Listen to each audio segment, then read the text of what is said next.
Welcome sa Panlasang Pinoy! Ngayon ay magluluto tayo ng chicken hamonado.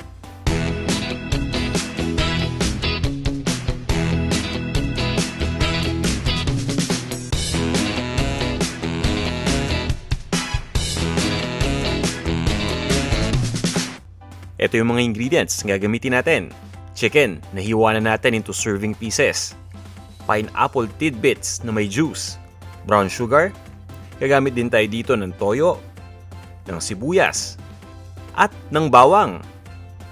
Bukod sa mga ingredients na to, kailangan din natin ng mantika, ng salt, at ng ground black pepper. Ito naman yung kumpletong listahan ng mga ingredients, kasama ang sukat ng bawat isa.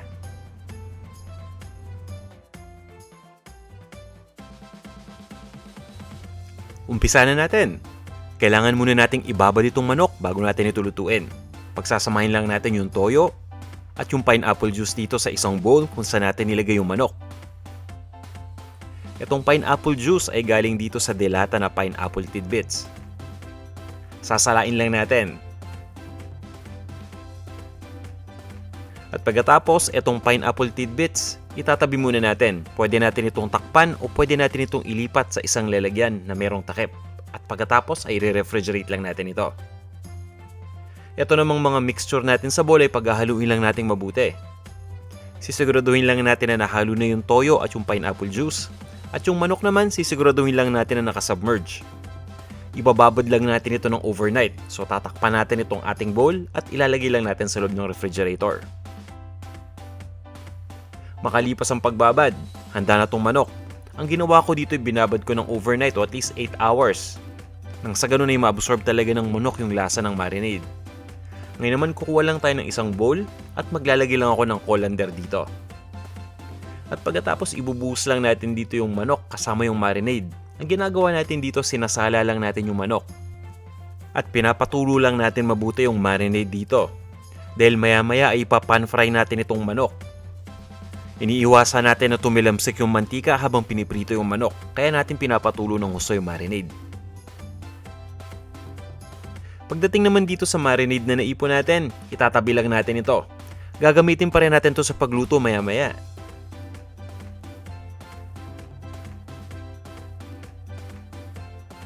Ngayon naman ihanda na natin yung ating cooking pot. Initin na natin to at lagyan na natin ng mantika. Pagkatapos nito, i-distribute lang natin yung mantika dito.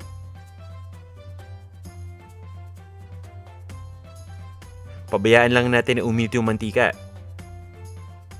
At ang gagawin nating susunod dito ay ipiprito na natin yung manok. Pagdating sa pagprito ng manok, mga 2 to 3 minutes lang ang pagprito dito sa bawat side. At ang gamit ko ay medium heat lang.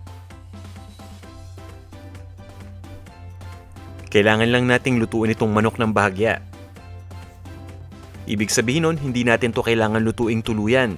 Dahil maya-maya may pagkakataon pa tayo para gawin yon. Pinapan-fry ko itong manok nang sa ganun ay magkaroon ito ng magandang texture.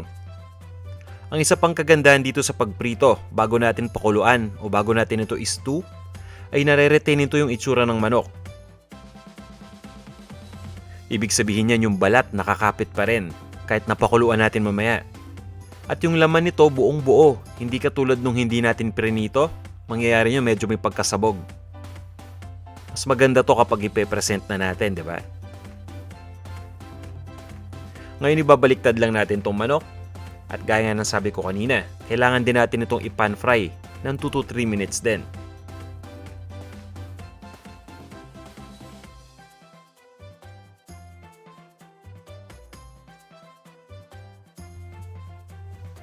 At ito pa yung isa, pansinin niyo yung mantika, di ba? Hindi masyadong tumitilamsik kahit nabaliktarin na natin yung manok.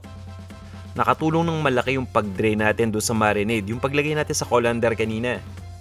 Kapag hindi na natin drainin mabuti yung manok at diniretso natin ang pagprito, sigurado ako, kaliwat kanan yung talsik ng mantika, delikado pa tayo, baka mapaso pa tayo niyan. Sa puntong ito, ready na yung manok. Ganito lang yung gusto natin. May nakikita tayong konting red dyan, yung dugo ng manok, okay lang yan. Ang kailangan lang nating ma-accomplish dito ay maluto yung dalawang side. Kagaya ng sabi ko kanina, hindi natin to kailangan lutuin ng tuluyan. Mamaya kasi, pagka pan fry natin, di ba? Magigisa lang tayo. At pagkatapos, ibabalik din natin yung manok dito para maluto na ng tuluyan ito. Itatabi lang muna natin itong manok. At pagdating naman dito sa mantika na nasa ating lutuan, medyo marami. So babawasan lang natin ito para tamang-tama lang.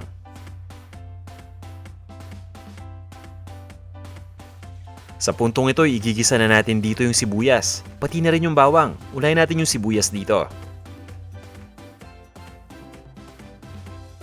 Ito pa rin yung mantika kanina na ginamit natin sa pagprito ng manok. Binawasan lang natin.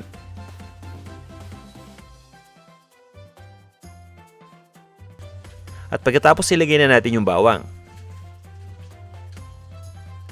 Ito yung tinatawag natin na crushed na garlic. Ibig sabihin, dinikdik na bawang. Pwede nyo pa itong hiwain ng malilit na peraso kung gusto ninyo.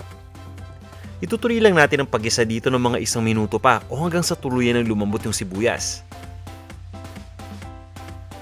At pagkatapos, ilalagay na natin dito o ibabalik na natin dito yung manok na naprito natin kanina.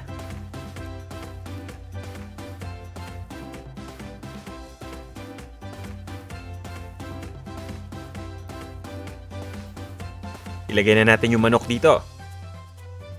Ito na yung pagkakataon natin para maluto yung manok ng tuluyan at mapalambot pa natin to.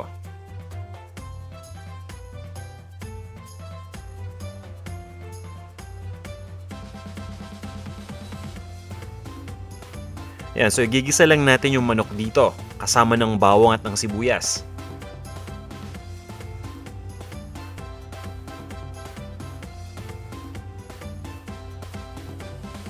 Ayan, at pagkatapos nito, ilalagay na natin dito yung natirang marinade. So, babalik rin muna natin itong manok. Papantayin lang natin yung pagluto.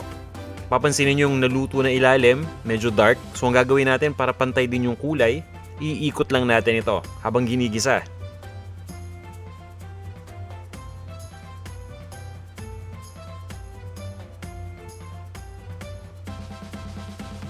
Pagkatapos, i-ready na natin yung bowl na may marinade at ibuhos na natin dito.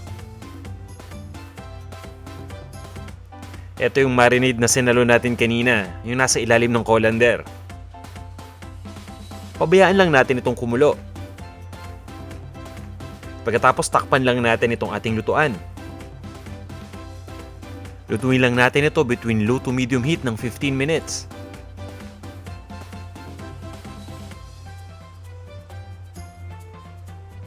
At makalipas ang 15 minutes, babalik rin lang natin itong manok. Nang sa ganun ay maging balanse ang pagkakaluto dito. Pati na rin yung kulay nagiging balanse rin. Kasi medyo dark yung nasa ilalim na bahagi ngayon. So papantayin lang natin ito.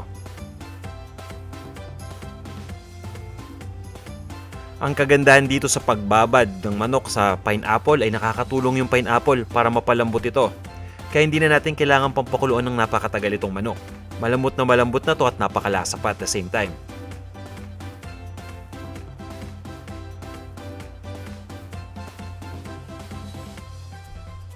At kapag nabaliktad na natin itong manok, ang gagawin natin dito itutuloy lang natin ang pagluto uli. Tatakpan lang natin itong ating cooking pot at lulutuin lang natin ito ng 15 minutes uli.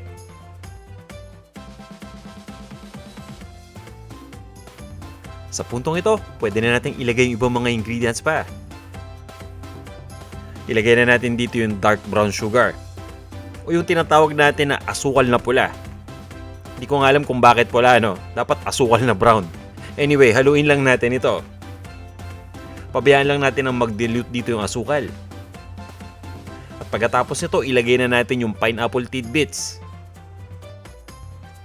O nga pala, pwede rin kayong gumamit dito ng asukal na puti kung walang dark brown sugar na available. Ngayon naman, ilagay na natin dito yung pineapple tidbits. Simutin lang natin at pagkatapos ihalo lang natin ito dito sa manok. Pagkatapos nito, itutuloy lang natin ang pagluto hanggang sa mag-reduce na yung sauce ng kalahati. Mas magiging malasa pa itong ating chicken hamonado kapag nangyari yan. Ngayon ready na to.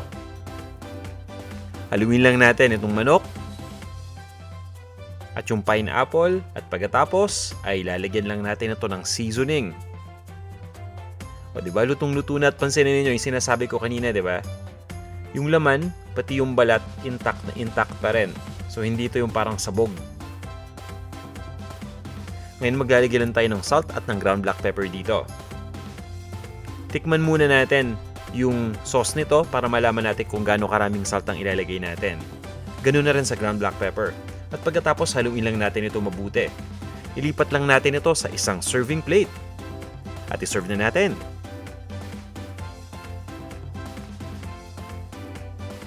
Ito na ang ating chicken hamonado.